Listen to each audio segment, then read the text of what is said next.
हम यहाँ तक काम कर चुके हैं एनिमेशंस और साथ ही साथ रेस्पॉन्सिव पे भी। ये रहा ओरिजिनल डिज़ाइन का लिंक आपको डिस्क्रिप्शन में मिल जाएगा, कमेंट में भी मिल जाएगा।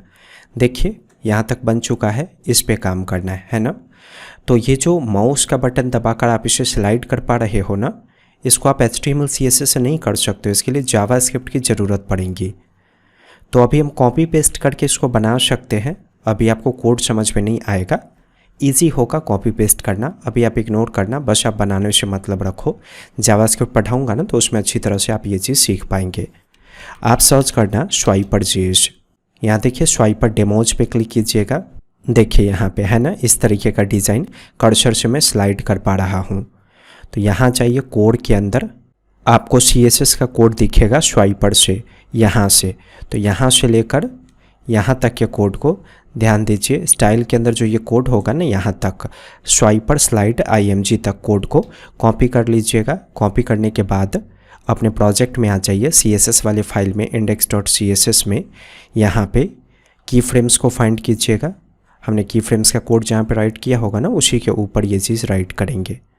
ऐसा ज़रूरी नहीं है, लेकिन की फ्रेम्स का कोड से पहले हमने नॉर्मल कोडिंग किया है इससे पहले की चीज़ों का, जैसे टीम सोशल बटन ऐसे हमने कोड किया था। इसके बाद एनिमेशन का कोड स्टार्ट है, तो एनिमेशन के कोड से पहले ही इस कोड को कॉपी करके पेस्ट कर दीजिएगा। अब आगे क्या करना है सो देखिए, ये रहा इसका HTML डॉक्यूमेंटेशन, यहाँ डिव क्लास स्वाइपर वाला। तो यहाँ से कॉपी करके लास्ट यहाँ तक ऐसे कॉपी कर लीजिएगा और index.html में आइएगा। सबसे नीचे देखिए कौन सा डिव एलिमेंट आपने क्रिएट किया था, लास्ट वाला, ये टीम आपने क्रिएट किया था ना। टीम के बाद इसे पेस्ट कर दीजिए इस तरीके से, नहीं डायरेक्ट पेस्ट मत कीजिएगा, एक डिव बनाइएगा तब इसके अंदर पेस्ट कीजिएगा इसको इस तरीके से। ये हो गया। इतना करने के बाद नीचे में आपको ऐसा कोड दिखेगा इस तरीके का, स्क्रिप्ट टैग से रिलेटेड। तो इसको कॉपी कीजिएगा, ऊपर वाला और ये नीचे वाला कॉपी हो गया। कॉपी होने के बाद ये जो बॉडी टैग है ना, बॉडी बंद होने से पहले इसको पेस्ट कर दीजिएगा। बस इतना ही करना है। अब यही सब चीज़, यानी कि ये दोनों चीज़ आपको समझ में नहीं आ रहा होगा क्योंकि आपने जावास्क्रिप्ट नहीं पढ़ा है। इसके बाद जावास्क्रिप्ट ही पढ़ना है, थोड़ा सा वेट कर लीजिए। अब रन करके टेस्ट करते हैं कि ये काम कर रहा है कि नहीं। राइट क्लिक कीजिए, लाइव सर्वर मोड में ओपन कर लीजिएगा इसको। सबसे नीचे में ये देखिए सब एक साथ स्लाइड हो रहा है। इसका डिज़ाइन वगैरह थोड़ा ठीक ढंग से हमें मेंटेन करना होगा, तब जाकर सही से ये बनेगा। जहाँ से आपने कोड कॉपी किया था ना, वहाँ वापस आइएगा। यहाँ पे एक और लिंक आपको दिख जाएगा, इस तरीके से लिंक टैग होगा, इसको कॉपी कर लीजिएगा। स्वाइपर बंडल mean.css लिखा होगा, उसमें कॉपी कर लेंगे और HTML वाले फाइल में आ जाइए। जो आपका टाइटल टैग होगा ना, उस टाइटल टैग के ठीक ऊपर उसे पेस्ट कर दीजिएगा। अब देखिए ज़रा सेव करके रन कीजिए। यहाँ देखिए एक लाइन में एक ही आया, यह है ना, शायद आपको नहीं दिख रहा होगा। मैं थोड़ा सा डेकोरेट करता हूँ ना, तब पता चलेगा आपको। सबसे पहले डेकोरेट करने के लिए जो मेन डिव टैग है ना, अभी जो आपने क्रिएट किया था, उसमें क्लास का वैल्यू आप ऐसे डिफाइन कर दो फीडबैक, इस तरीके से। इसी फीडबैक के अंदर स्वाइपर आपका बंद है। की फ्रेम्स के ठीक ऊपर फीडबैक को सेलेक्ट कर लीजिएगा सही ढंग से, डुअल कोट यहाँ नहीं होगा। ऐसे सेलेक्ट करने के बाद इसका कुछ विड्थ और हाइट डिफाइन कर दीजिए। विड्थ तो बाय डिफ़ॉल्ट 100% होगा ही। आप एक काम करो, पैडिंग टॉप और बॉटम से 100 पिक्सल पास कर दो, लेफ़्ट राइट से 10% पैडिंग पास कर दीजिए।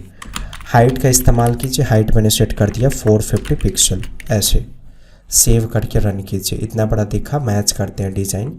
नहीं, हाइट थोड़ा और ज़्यादा चाहिए हमें, हाइट डिफाइन कर दो 650 पिक्सल। ठीक है, 650 पिक्सल। अब आपको सोचना है कि स्लाइड 1 2 3 4 की जगह पे आपको कैसा डिज़ाइन मेंटेन करना है। हमें ऐसा डिज़ाइन मेंटेन करना है। अगर आपको फ़ोटो रखना है उसकी जगह पे, तो आप फ़ोटो रख सकते हो। कैसे रखेंगे फ़ोटो?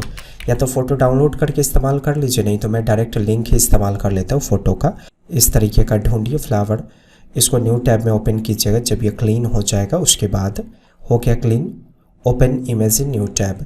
ऐसा करने से लिंक मिल गया, कॉपी कर लीजिए। कॉपी करने का index.html में आइए।